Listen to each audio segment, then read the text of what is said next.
Hello दोस्तों, कैसे हैं आप सब? आई होप आप सबके एग्ज़ाम्स की प्रेप बहुत अच्छी चल रही होंगी क्योंकि एग्ज़ाम को बस चंद दिन ही बचे हैं। इतने कम दिन बचे हैं कि आप उँगलियों में गिन सकते हो, इतने ही तो दिन बचे हैं। और अभी आप लोग को बहुत ज़ोर-शोर से पढ़ाई करनी चाहिए। लेकिन मुझको भी पता है और आपको भी पता है कि लास्ट मंथ जो रहता है, वो सबसे हार्ड रहता है। क्यों? क्योंकि लास्ट मंथ में इंसान टूट जाता है।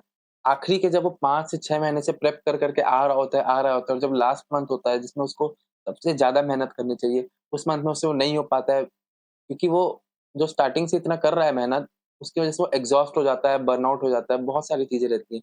और माइंड में उल्टी-सीधी चीज़ें आने लग जाती है लाइक कि अगर मेरे से इस अटेम्प्ट में नहीं हुआ तो क्या हुआ? या मेरे से पिछले अटेम्प्ट में नहीं हुआ था और इस अटेम्प्ट में भी नहीं हुआ तो क्या होगा?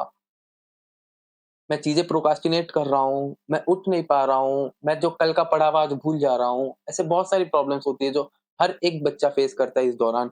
और आपको ये बात बहुत ज़रूरी है जानने के लिए कि ये सब बहुत ही नॉर्मल है। नॉर्मल इन द सेंस हर वो बच्चा जो सीए का प्रिपेयर कर रहा होगा, भले ही वो फाउंडेशन हो, भले ही वो इंटर हो, भले ही वो फाइनल हो, हर वो बच्चा इस फेज़ से ज़रूर गुज़रेगा। आज जो सीए है, भले ही वो रैंकर हो या नॉन रैंकर हो, भले ही वो फैकल्टी मेंबर हो या जिसने अपनी फर्म डाली है या वो जॉब कर रहा हो, हर वो सीए मेंबर जो आज के डेट पे सीए है, वो इस फेज़ से गुज़र चुका है। और फ्यूचर में भी जिसको सीए बनना है, जैसे कि आप हो, आपको भी इस फेज़ से गुज़रना ही पड़ेगा। मतलब ये फेज़ आपके लाइफ़ में आएगा, एग्ज़ाम टाइम में ये चीज़ आएगी, आप इसको अवॉइड नहीं कर सकते।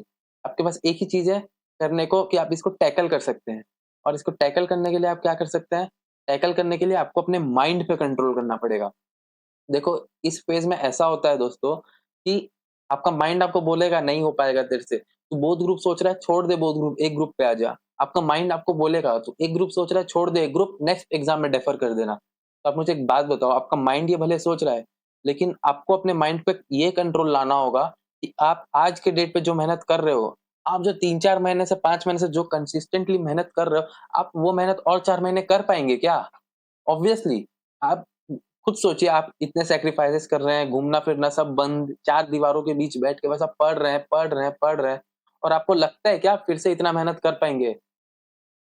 तो आपने जो प्लानिंग की, अगर आपने बोथ ग्रुप की प्लानिंग करके उतनी प्रेप कर ली है और आप लास्ट मंथ पहुँच गए हैं, तो आपको अपना एग्ज़ाम बिल्कुल भी डेफर नहीं करना चाहिए, चाहे वो एक ग्रुप का ही क्यों ना, आपको बिल्कुल डेफर नहीं करना है।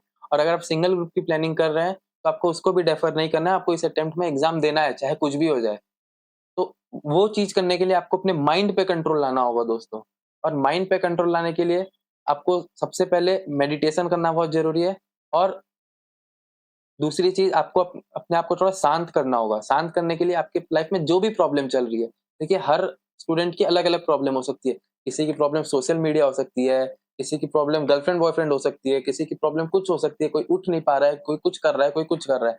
आपको अपनी प्रॉब्लम्स एक जगह नोट डाउन करनी होंगी और फिर उसके बाद उसका सॉल्यूशन ढूँढना है। देखो, आप इतने मैच्योर हो गए हो कि आपको अपने प्रॉब्लम के सॉल्यूशन मिल जाएँगे, नो डाउट। लेकिन उसको लिखने के बाद आप इम्प्लीमेंट कर पाएँगे। वरना अगर आप सिर्फ़ सोचेंगे कि मेरी ये प्रॉब्लम है, ये सॉल्यूशन है, लेकिन आप इम्प्लीमेंट नहीं कर पाएँगे। और जब तक आप सॉल्यूशंस को इम्प्लीमेंट नहीं करेंगे, आपकी प्रॉब्लम सॉल्व कैसे होगी? तो फर्स्ट ऑफ ऑल आपको अपनी प्रॉब्लम एंड उसके नीचे आपको अपना सॉल्यूशन लिखना है। फिर आप उसको इम्प्लीमेंट करेंगे तो आपकी प्रॉब्लम भी कम हो जाएगी, आप शांत होंगे और आप अच्छे से फ़ोकस से पढ़ पाएँगे। तो आपको यही करना है दोस्तों कि सबसे पहले आपको अपने माइंड पे कंट्रोल लाना है, ताकि आप अच्छे से पढ़ सकें। और जैसे ही आपका माइंड पे कंट्रोल आएगा, बस कुछ दिन बचे हैं, आखिरी का जोर लगाना है आपको दोस्तों। लगा दो अपना जितना लगा सकते हो दम और फोड़ दो। 2 रात कम सो जाओगे कुछ नहीं होगा। वो 2 रात कम सो के जो आप स्ट्रगल करोगे, वो स्ट्रगल जब आप रिज़ल्ट में देखोगे कि सक्सेसफुल लिखा हुआ आया है, आपको याद आएगा कि हाँ, मैंने स्ट्रगल किया था और आपको लगेगा कि वर्थ इट था वो स्ट्रगल। विश्वास करो मेरा। मैं यही बोलूँगा दोस्तों, जितना हो सकता है कर लो मेहनत। आखिरी महीने बचे हैं, लगा दो जितना लगा सकते हो दम। बिल्कुल मत छोड़ना, क्योंकि बहुत कम समय बचा है। और एक ब्रूटल सच बताने जा रहा हूँ मैं, पास तो वही 10 से 20% होने वाले हैं। अब आपको वो 10 से 20% में अगर आना है, तो ये जो लास्ट मंथ है इसमें आपको ज़ोर लगाना पड़ेगा, क्योंकि माइंड पे कंट्रोल सब नहीं ला पाते और सब छोड़ देते हैं कि डेफर कर देते हैं, टूट जाते हैं। बहुत लोग एग्ज़ाम देने नहीं जाते, बहुत लोग पढ़ाई नहीं कर पाते, बहुत लोग छोड़ देते हैं।